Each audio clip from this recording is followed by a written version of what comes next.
জানোয়ার, আজ তোর শেষ দিন। আমাকে প্রাণে মেরো না, তোমার দুটি পা ধরি। তুমি আমাকে ক্ষমা করে দাও। ক্ষমা? না না না, ক্ষমা তুই পাবি না শয়তান।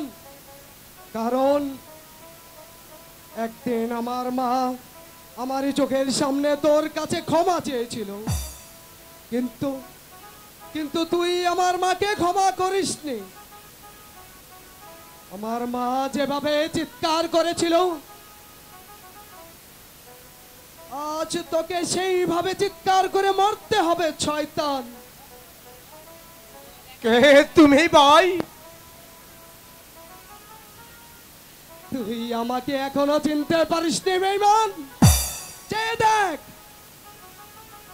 আমি তোরই সাকরেত রাসেল। একদিন তুই আমার হাতে পিস্তল দিয়ে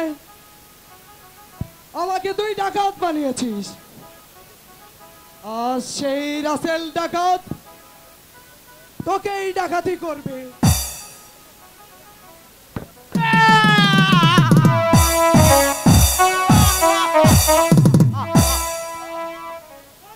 দেখ বেঈমান, গরিবের হাতে কত শক্তি।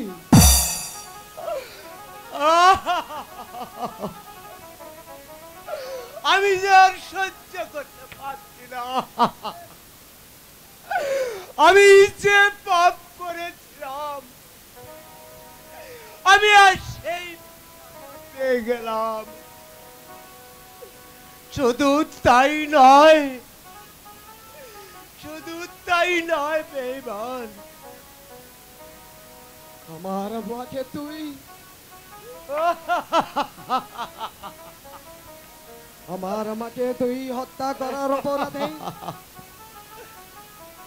তোর চোখ দুটিও আমি উপড়ে নিয়েছিলাম। বল, বল মর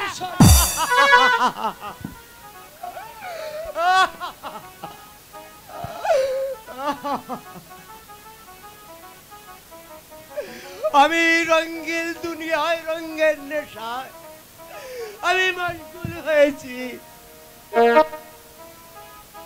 আজ আমি সেই সাজা পেয়ে গেলাম, আজ আমি সেই বিচার পেয়ে গেলাম। আজ থেকে আমার সংসারে সবাই গরিব হয়ে গেল, সবাই গরিব হয়ে গেল, সবাই গরিব হয়ে গেল। যা শালা, ওরে আমার বাংলার মানুষ, ভিক্ষা করে বেড়া। আমার নাগাল জানি কারোর সন্তান ডাকাত না হয়, তাহলে যে আমার নাগাল পাপ পড়বে। যা নরকে। এবার ধরতে হবে সেই বেঈমান কবিরকে। সেই শয়তান কারাগার ভেঙে পালিয়ে গেছে। আমার সে কারাগার থেকে পালিয়ে গেলেও আমার হাত থেকে রেহাই পাবে না কোনোদিন না।